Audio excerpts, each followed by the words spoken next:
so they might have increased landing lag on his down air, stuff like that. But Yeah. the thing is, so but then like people were like, oh, he's still like very good, but people aren't playing him because he's technical, and then eventually people were like, oh, people aren't playing him, but he's like secret top tier. I'll never forget Zero's video. I remember Made that. me cry for years. And then eventually people were like, oh, you sword him. Oh, you just make sure he just doesn't get in. Of course. Yeah, and I mean, I do think that Yoshi still has like untapped potential. I do think that he's definitely like in these two players show it that Yeah, the for sure. like I see them do new things even now, like 4 or 5, like right when we're on the cusp of the new game. Exactly. They're still doing new things and it's exciting. But the fact of the matter is like the game is essentially probably going to be wrapping up within the next by the end of the year. For sure. But that is a good point. Something that you pointed out, which is that even though the game it's at the very least, it's coming to the end as the newest Smash game, we're still watching players just come up, just from the woodworks. Like Light, for instance, I've known about him forever because Connecticut, but he might not be a face that you had heard about until like Shine this year, maybe. Really, Shine this year was his first like breakout performance. Yeah. So I don't know. I still can't believe that. Isn't Light like 19? He's young. I think he's only 18. He's only 18? Yeah, God because dang he literally graduated high school this year. So he's a youngin' for sure. Kooky. Anyway, so one thing you'll be noticing about Yoshi in doubles, we saw before with Lucius, is those eggs. And honestly, this team is so good at their egg placement. Did you see how quick that stock was gone? That was not a gimp. That was an up smash. So yeah, Yoshi has strong smash attacks. Yeah, for Definitely real. do not sleep on his like actual power. Get in there, you'll be safe. But yeah, look at the damage they're putting on the blue team. 6WX already at 93. Uno at 38 on his second stock. This is looking pretty good for the red team already. Uno with his characteristic for oh, great DI. If he didn't DI in there, that forward air could have spelled doom on his second stock for Uno. All right. Solid up smash, reading the roar. Oh, the up air! This is the thing. Like, it's like, not only are these guys like a static team, not only do they play with each other, the fact that they play the same character and they're like some of the only guys playing that character mean that they just know exactly what needs to happen. And their awareness and their reactions are so good. Wow, that egg is just going to kill 6WX outright. Of course. Oh, what? No! Oh. A bit of an interesting call there from Red Team. Yeah. I guess they were just like, you know what? One of us is going to take the forward smash now, and one of us is going to take it in a little bit.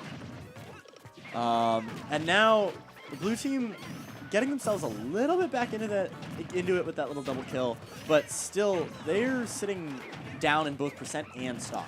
Like you're noticing, the damage output from Red Team is kind of insane. Yeah, Yoshi does damage. And the fact that, like, yes, he can struggle to kill doesn't matter that much in the end. Because, in doubles, like you've seen that, those up smashes are a lot easier to land. Ooh! That read was disgusting.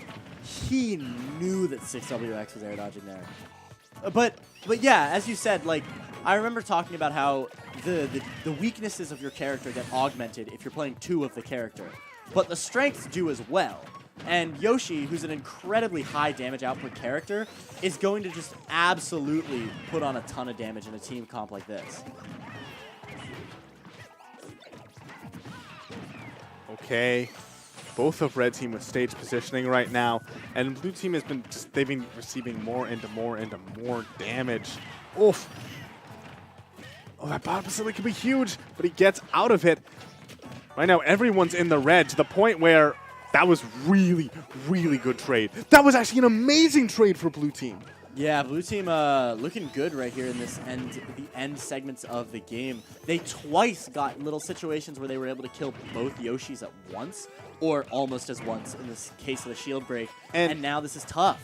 And I will say, it is better. Like, if it were to be one of them, Raptor is probably a better Yoshi. Not just, you know, he just has more experience over the years of playing. But he has to not only face down a Sonic, but a Diddy Kong. And Raptor really does not fight Oh, Diddy wow, Kong. that up smash is going to kill. Oh, and now, okay, this is where all of a sudden it becomes absolutely anybody's game. Yoshi, the kill power is now something you really have to be careful about. Wow. Never mind. That was an amazing read on the forward air. He literally looked him in the eyes, just hit him with the forward air. Yeah. Like, I couldn't explain it any other way. He just had the call out. Yeah, so the thing is that Yoshi's spacing game is so good because of his aerial mobility and overall, like, the way that he shifts his hurt box. He really does feel like a character who wants to microspace, and that's what you saw right there, just going in there, moving everything around, just shifting on his way a little and chunking him out with his head. It's the same way that, like, Nair is a little bit more committal because you have to drift in further with the hitbox, whereas with forward air, you can throw it out like you just saw and still be relatively safe. So that's something that I would point out. But yeah, the spacing there was immaculate from Raptor, and he's going to take that game for the red team, taking it home in that first game of losers top 8. And I do want to say that even though that was like a good team, you know, good for Yoshi team, if that up smash had not killed on 6, I don't know if he would have been able to really do that. And that was like at the very cusp. So the Yoshi team, despite being up pretty much the entire game, still lucked out in order to get the win. At the very least, like, they started off really strong. So shout-outs to the blue team for taking it back really hard. Perhaps with a bit of a better start, the blue team can turn this around and give us maybe our first game 3. Or, no, we actually saw game 3, Scott and Claire. No, we've had a few game 3s here, but as it stands, I could definitely see this going all the way. Look at that damage output. That's what I'm talking about. 101% on 6WX. Are you kidding me? Down beyond to the spring. He didn't do it. I'm sorry. It's something you got to do if you're Yoshi. Yeah, it's actually... Oh, as Yoshi. That's interesting. I was going to say, it's interesting that 6WX didn't go for the chase. Perhaps reading that Yoshi has good options, not going to get the shield break with that down B. Yeah, dropping... I've never been quite sure why that happens. I believe that he dropped shield at the right time, or that the last star just didn't connect. Because you need all 4 hits in order to break a full shield. You need the rising hit, the falling hit, and the 2 stars. If you don't get all 4, then a full shield is going to be fine. Now, both of the Yoshis are sitting at the side, throwing eggs for their recovery. Wow, great roll from Uno. And then the forward smash. Again, you see the little monkey jump into forward smash from 6WX. They've done this one before. Oh, this could be really big. Everyone's stuck on the ledge. Another forward air. There's a ton of damage that's been put out on blue team. The question is whether, you know, these 2 Yoshis will be able to actually finish them off. You saw they got 1 kill on 6WX, but Uno's still sitting on his first stock. They're going to have to take it quickly, lest they fall too far behind. Back air, not going to go for a chase. Interesting here. Oof. Gets jabbed. That's great awareness from the blue team. The fact that, like, even just the jabs from Sonic can set up so well. Look at the way he goes out there deep. Raptor dropping that stock, and all of a sudden this is basically a 5 stocks to 3 game right here. Double Yoshi not looking nearly as clean. Yeah, this is quite the turnaround from game 1. You know, those Yoshis got those good early kills, and even the damage output has been there this game. It's just something different that blue team is doing. I really can't explain it. It's the blue team is not dying the same way they were last game. That's a big thing. That, like, last game we saw those up smashes, those forward smashes really closing out a lot of stocks. This time around, like, yeah, they're doing the damage, but it's singles-esque because they don't kill Diddy Kong until 157. Absolutely. That is a good point. Just because you can put on damage doesn't mean you can get the kill. That is really the Sheik special, but it's coming into play here. Up smash going to kill Yoshi Red. That's Raptor, and then Suarez going to lose his stock too. 4 stock here. Right now, even if Raptor's able to get 1 stock, it'll still be 3 on the blue team. Going to be really risky. Right now he is playing this disadvantage, like just the 2v1 really well. Staying there on the ledge, knowing that that's sort of the place where the 2v1 isn't as much of a threat. because of the way that Yoshi can like re-grab ledge, throw out projectiles, use that egg lay for possibly a really big play. Yeah, Yoshi's egg lay is a really nice cheesy option, especially at higher percents. You know, it's harder to break out of the egg the higher percent that you're at, and so that's something he might be looking for here. Oh, great forward air. Not going to get the chase. Wasn't quite able to space it for that forward air. And pay attention to the way he uses his resources. Oof. You know that, I don't know if you know this, but when Yoshi uses his egg, you know, he gains a little bit of extra height. Yep. But he does not get that height back. And then, like, after each one, he gets less height. Yeah, he gets less height. He does not actually get the height back unless he touches the stage, like Peach's float. Really? So that means that when he uses his eggs to recover and then, like, does ledge jump or jumps off the ledge, it's especially risky because he's not going to be able to, you know, get the same amount of height if he has to recover once more. Now that's something interesting. Wow, just waiting there. Blue team content to just sit there. They have the lead. Yeah, no, they looked for their opening. Yeah, absolutely. And Six saw the opportunity present itself, and that's when he went in for the hard-hitting back air, closing out game 2. And, you know, game 1, super close, and Raptor Suarez able to eke it out at the end. Yeah. Game 2, that was not close. Game 2 was for sure a swing into the blue team's favor. 6WX and Uno keeping it composed, keeping it safe and good into this top 8. Game 3, they're going to Lilat. Yoshi on Lilat. Tell me about it. So there are actually a couple interesting things about Yoshi on Lilat. Some people are just like, oh, Yoshi on Lilat's so good. Other people are like, Yoshi on Lilat sucks because sometimes you just never grab the ledge. But if I want to talk more nuanced about it, there are a couple things. One of them is that he's so good at covering those platforms because up smash just like I think that if you miss a tech on the platform, he can cover almost every single option with just a charge up smash at the right placement.